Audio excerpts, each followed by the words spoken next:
Hey, what's going on, everybody? Welcome to the channel. If you enjoyed this review, please drop a like. Please subscribe down below. I appreciate the support. And in front of you today, we have an interesting box. It's a simple Nike orange box. And if we flip it around here, you can see it's actually a Lebron 17 MTAA. This is part of that Uninterrupted series they did. I did a earlier review on an Air Force One that was part of this series. I will make sure to leave it up here in the top left corner. If you go to the end of the video, around the last 15 to 10 seconds of the video, you should see the link to that video. Click on the box and you can watch that as well. If you look here on the box, we have racer blue, white, black as a colorway, men's size 13, women's 14.5. Suggested retail USD is $200. Inside the box, you just have a normal plain Nike paper. Nothing crazy there. I already took these out because there's a couple things that come with the shoes. And putting these aside here, this is what we are looking at today. And starting with the little accessories here, the Uninterrupted is a business collaboration with LeBron James and his partner of business, Maverick Carter. This was released, I believe, it was Christmas Day actually, at about 8 p.m. when the Lakers were facing the Clippers for the Christmas basketball game there at 8 p.m. Eastern in the United States. We had a drawing on the Sneakers app. I was chosen, and I got these on the Sneakers app, which I was fortunate to grab.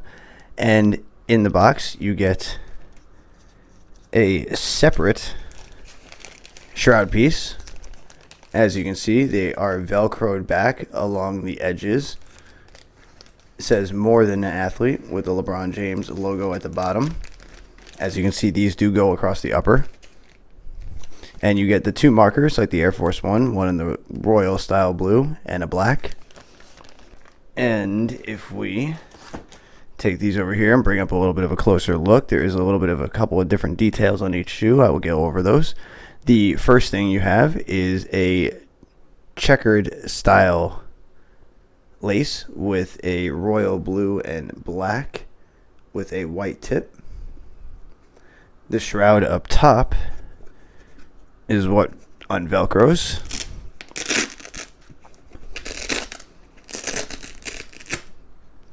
And you are left with the Uninterrupted, that Velcro fabric and LeBron James signature underneath. And in my opinion, I actually think it looks better without the shrouds on it.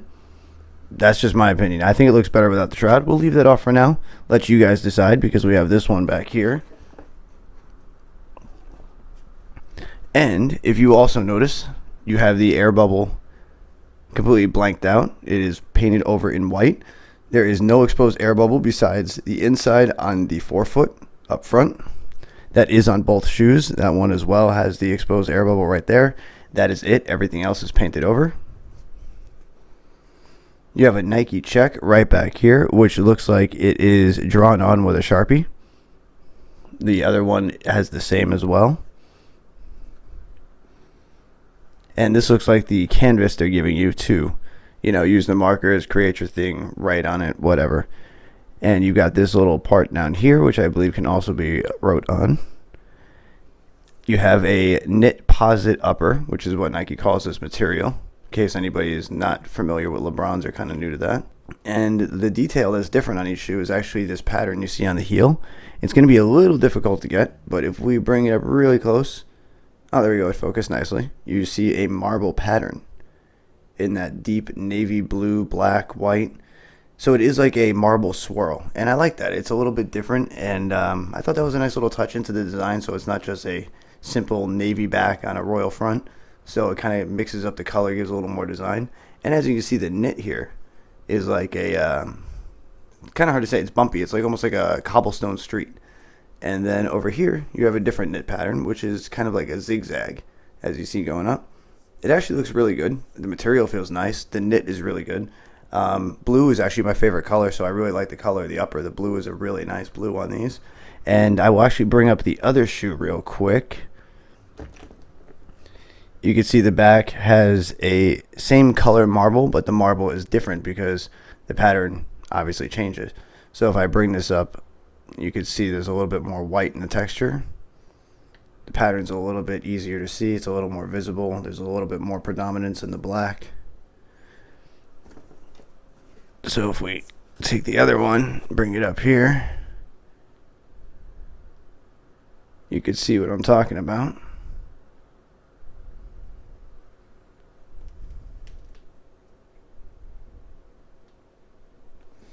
Yeah, so I think the overall pattern is really nice. I think the knit is a good quality. I'm not a big LeBron fan. I do like his older models a lot more. I stopped really liking LeBron's after, I think, the 10s.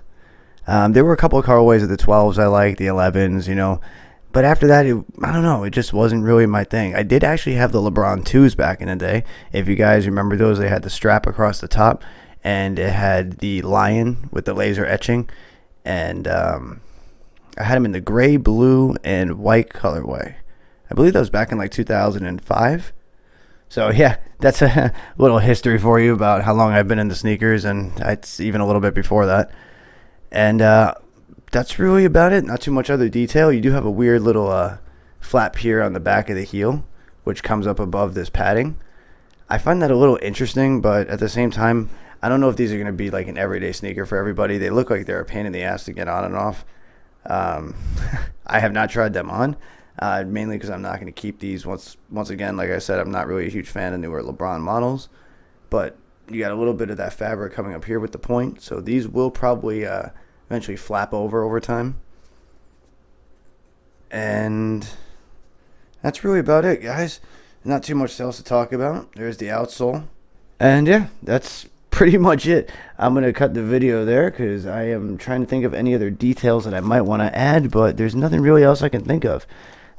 I thank you guys for stopping by, and let me know what you think of the LeBron 17s. Do you like this particular pair? Do you own a different pair of LeBron 17s? What's your favorite LeBron model of all time? For me, it's kind of hard to say, but I really do enjoy the LeBron 7s, the LeBron 9s, and the 10s. And I think those are my top three, actually. I'm going to leave it there for now. I will change that maybe in the future, but I think those are my top three. I'm pretty sure. I might have to look at the earlier models again, but those seem like my top three. Other than that, thank you guys for stopping by. I hope you enjoyed the video. It'd be nice to hear from you guys in the comments. Let me know what you think of these. Did you enjoy the review? Any conversation, be good to hear. I'll make sure I answer to everybody and respond and engage with you guys, and it's always nice to talk to you. And I hope you guys have a great day. I hope to see you around in the next one, and I'll see you guys then. All right?